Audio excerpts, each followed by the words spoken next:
Hello everyone, आज से हम इंडियन पॉलिटी के पीवाई क्यूज़ डिस्कस करेंगे जो यूपीएससी ने लास्ट 30 ईयर्स में पूछे हैं। तो टॉपिक वाइज हम इनको कवर करेंगे और आज का जो हमारा टॉपिक है वो है हिस्टोरिकल बैकग्राउंड। तो हिस्टोरिकल बैकग्राउंड के जो पीवाई क्यूज़ डिस्कस करने से पहले हम देखते हैं कि इसमें कौन कौन से हम टॉपिक्स पढ़ सकते हैं। तो हिस्टोरिकल बैकग्राउंड या फिर हिस्टोरिकल अंडरपिनिंग या फिर लीगल हिस्ट्री हम इसको बोल सकते हैं। तो क्या लीगल हिस्ट्री है हमारी, क्या बैकग्राउंड है ऑफ इंडियन कॉन्स्टिट्यूशन। तो हमें पता है कि जो इंडियन कॉन्स्टिट्यूशन है, कॉन्स्टिट्यूशन ऑफ इंडिया 26 जनवरी 1950 को फुली इम्प्लीमेंट हो गया था। तो लेकिन ये कंप्लीट हो गया था 26 नवंबर 1949 को। तो ये वेट करने का कारण ये था पूर्ण स्वराज डे जो 1930 में सेलिब्रेट किया था। तो 26 जनवरी का दिन रखा था इन्होंने, इसीलिए इसको डिले करके 26 जनवरी 1950 को फुली इम्प्लीमेंट किया गया। लेकिन ये बनाया था कॉन्स्टिट्यूंट असेंबली ने, जिसने काम किया था 1946 से 1949 तक। तो इस टाइम के बीच में अगर हम देखें तो एग्जैक्ट 2 ईयर्स 11 मंथ्स और 18 डेज़ लगाए थे इन रिप्रेजेंटेटिव्स ने। और इनमें हम देखें अगर तो यहाँ पे नॉमिनेटेड मेंबर्स भी थे और इलेक्टेड मेंबर्स भी। तो ये जो रिप्रेजेंटेटिव्स थे इन पे कौन कौन से जो फैक्टर्स हैं जिनका इम्पैक्ट था, कौन कौन से जो प्री कॉन्स्टिट्यूशन लॉज थे। प्री कॉन्स्टिट्यूशन लॉज यानी जब ये कंपनी रूल चल रहा था या फिर क्राउन रूल, इसके अंडर जो उस टाइम पे जो एक्ट्स आए, या फिर जो एस्पिरेशनल डॉक्यूमेंट्स थे जो हमारे फ्रीडम फाइटर्स थे वो डिमांड कर रहे थे गवर्नमेंट से, ब्रिटिश गवर्नमेंट से जो इंडिया में थी, कि हमें राइट्स चाहिए, ड्यूटीज़ चाहिए, जो हमारे जो सोशो इकोनॉमिक पॉलिटिकल राइट्स हैं उनकी डिमांड चल रही थी। तो वो सारे जो डॉक्यूमेंट्स थे उनका क्या इम्पैक्ट रहा इन पर। और उसके बाद जो इंटरनेशनल एस्पिरेशंस जैसे रशियन रेवोल्यूशन हम देख सकते हैं। इसके बाद जो सोशलिस्ट आइडियाज़ जो हैं वो फ्रीडम फाइटर्स में जो हम देख सकते हैं रिवोल्यूशनरी एक्टिविटीज़ फेज़ सेकेंड, इसमें जो इम्पैक्ट था जो रशियन रेवोल्यूशन का यानी सोशलिस्ट आइडियाज़ का था। तो इसी को हम अगर डिटेल में थोड़ा देखें तो 1600 से 1757 तक जब बैटल ऑफ प्लासी होती है तब तक वो ब्रिटिशर्स जो थे ईस्ट इंडिया कंपनी थी वो एज ए ट्रेडर्स काम करती है। और प्लासी के बाद जो बैटल ऑफ बक्सर होती है 1764 में, और immediately after battle of Buxar जो 1765 में इलाहाबाद ट्रीटी होती है। इलाहाबाद ट्रीटी के अंडर जो ईस्ट इंडिया कंपनी को जो दीवानी राइट्स दे दिए जाते हैं भाई शाह आलम, कौन कौन से जो एरियाज़ थे जिसके जो दीवानी राइट्स दिए जाते हैं, बंगाल, बिहार और उड़ीसा। दीवानी राइट्स में रेवेन्यू और सिविल राइट्स आते थे। तो उसके बाद जो ईस्ट इंडिया कंपनी है वो एक टेरिटोरियल पावर के रूप में सामने आती है। तो 1765 से लेकर 1857 तक कंपनी रूल रहता है। और कंपनी रूल में जो कानून पास किए जाते हैं ब्रिटिश पार्लियामेंट के द्वारा कंपनी को रेगुलेट करने के लिए, उनका क्या इम्पैक्ट रहता है, वो ये सारे लॉज हैं जैसे regulating act 1773, act of settlement 1781, Pitt's India act 1784, charter act 1813। उसके बाद जो एक्ट है 1833, इस पर क्वेश्चंस कई बार पूछे जा चुके हैं, 1853। और उसके बाद जब क्राउन रूल आता है रिवॉल्ट के बाद 1857 से लेकर 1947 तक। और 1947 में जब इंडिया इंडिपेंडेंट हो जाता है तो उसको इंडिपेंडेंट डोमिनियन बोला जाता है। और उसके बाद जब 1950 को जो फुली इम्प्लीमेंट हो जाता है तो उसमें उस टाइम पे इंडिया क्या बन जाता है, सॉवरेन रिपब्लिक। तो जब ये क्राउन रूल चल रहा था 1857 से लेकर 1947 तक, तो उस टाइम पे कौन कौन से कानून पास किए, act of 1858, Indian council act 1861, Indian council act 1892, 1909, 1919, government of India act 1935। इसका बहुत बड़ा इम्पैक्ट है क्योंकि इसके बहुत सारे जो मेजर पोर्शन जो है इस एक्ट का वो कॉन्स्टिट्यूशन में हमें दिखता है। Independence of India act 1947। तो ये सारे जो प्री कॉन्स्टिट्यूशनल लॉज थे जो ब्रिटिश पार्लियामेंट यानी जो एग्जिस्टिंग सिस्टम चल रहा था इंडिया में, तो उसको ही कंटिन्यू किया गया विद मॉडिफिकेशंस। इसके अलावा जो एस्पिरेशनल डॉक्यूमेंट्स जैसे हमने देखा इसमें कि ये दो तो हमने पढ़ चुके हैं। इसके बाद जो एस्पिरेशनल डॉक्यूमेंट्स, तो ये कौन से डॉक्यूमेंट्स थे जो फ्रीडम फाइटर्स थे हमारे, जो स्ट्रगल कर रहे थे, उन्होंने जो डिमांड किए थे ब्रिटिश सरकार से। उसमें हम देख सकते हैं जैसे स्वराज बिल आया था भाई एनी बसंत और तिलक, इसी को हम बोलते हैं कॉन्स्टिट्यूशन ऑफ इंडिया बिल 1895। उसके बाद जो रिवोल्यूशनरी जैसे बिस्मिल हो गए, HSRA, तो इसमें सोशलिस्ट आइडियाज़ देखने को मिलते हैं। इसका भी इम्पैक्ट रहा है जो कॉन्स्टिट्यूशन मेकिंग में जो रिप्रेजेंटेटिव्स थे असेंबली में जो थे।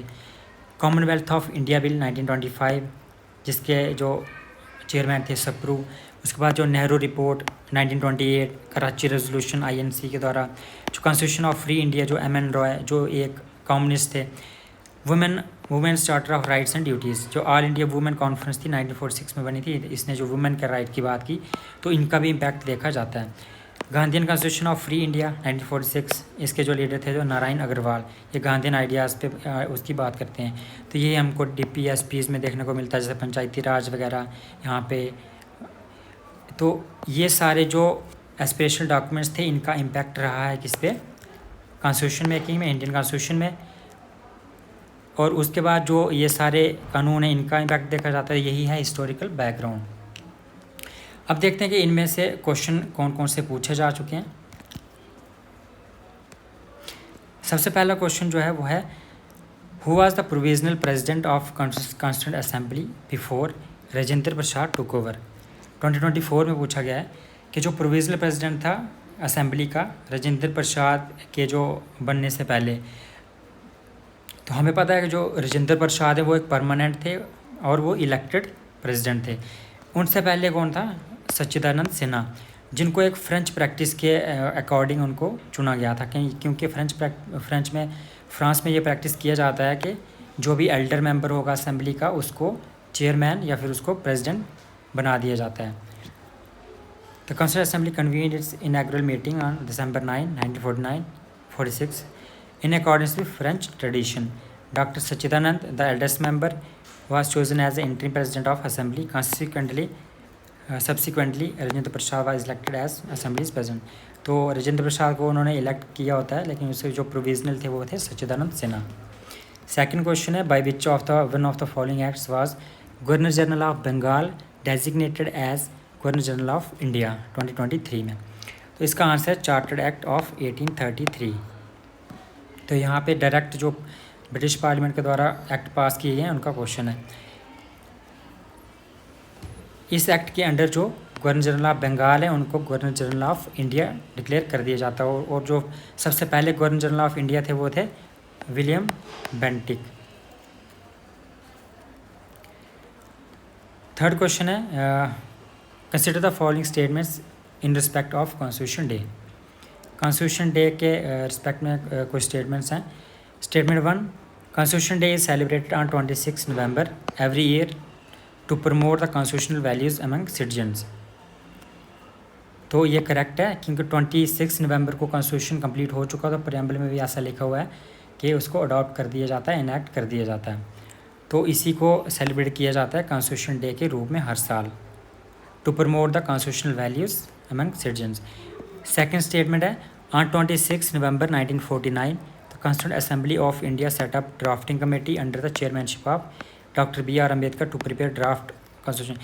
तो ये 49 नहीं है, ये स्टेटमेंट गलत है। 1946 में ही जो है वो कमेटी बैठ जाती है। तो इसका सही आंसर है statement first is correct, statement second is incorrect. In Government of India Act 1919, the functions of provisional government were divided into reserved and transfer subjects. Which of the following were treated as reserved subjects? तो यहाँ पे उन्होंने पूछा कि 1919 का जो act है, फिर से डायरेक्ट एक्ट पे क्वेश्चन है कि जो प्रोविजनल गवर्नमेंट थी, जो उनमें जो सब्जेक्ट्स थे वो डिवाइड किए हुए थे रिजर्व्ड और ट्रांसफर्ड। रिजर्व्ड कौन कौन से हैं ये पूछा गया, administration of justice, local self government, land revenue and police. तो यहाँ पे रिजर्व सब्जेक्ट कौन से होते हैं, जिस पे गवर्नर काम करते हैं मिलके, उसके जो एग्जीक्यूटिव काउंसिल के मेंबर्स होते हैं उनके साथ, यही उनको कंट्रोल करते हैं, गवर्नर कंट्रोल करते हैं और एग्जीक्यूटिव काउंसिल के जो ब्यूरोक्रेट्स होते हैं। और जो ट्रांसफ़र सब्जेक्ट्स होते हैं उन पे कौन कानून बनाता है, ट्रांसफ़र सब्जेक्ट्स के जैसे education, health, local self government, वो मैनेज किए जाते हैं मिनिस्टर्स के द्वारा, जिनको इलेक्ट किया जाता है असेंबली में से, लेजिस्लेटिव काउंसिल में से। तो इसका आंसर है 134, क्योंकि यहाँ पे लोकल गवर्नमेंट जो है वो है रिजर्व, वो है ट्रांसफर सब्जेक्ट।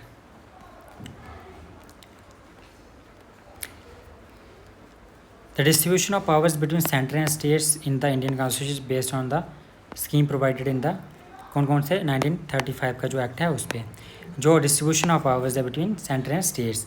यहाँ पे जो लिस्ट सिस्टम है 7 शेड्यूल में वो डिवाइड करता है 3 लिस्ट को, यूनियन लिस्ट, स्टेट लिस्ट और कंकरेंट लिस्ट। तो ये कहाँ से लिया है? गवर्नमेंट ऑफ इंडिया एक्ट 1935 के according. Who among the following was the chairman of union constitution committee? Union constitution जो कमेटी है उसका जो चेयरमैन होते हैं वो होते हैं जवाहरलाल नेहरू।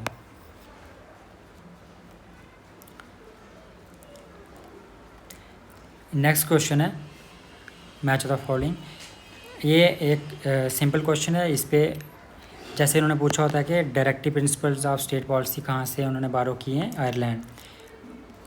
उसके बाद जो फंडामेंटल राइट्स हमें पता है कि यहाँ पे यूएस का जो बिल ऑफ राइट्स है वहाँ से लिए हुआ है। कंकरेंट लिस्ट का जो आइडिया वो है ऑस्ट्रेलिया से इन्फ्लुएंस्ड है। Concept of India as a union of states and greater power to the union was derived from Canada. जो फेडरलिज्म का जो हमारा जो कॉन्सेप्ट है फेडरल है, फेडरल फीचर्स जो हैं वो किससे मिलते हैं? फेडरलिज्म का कॉन्सेप्ट जो है कैनेडियन मॉडल ऑफ फेडरलिज्म। तो हिस्टोरिकल बैकग्राउंड में यही क्वेश्चंस थे जो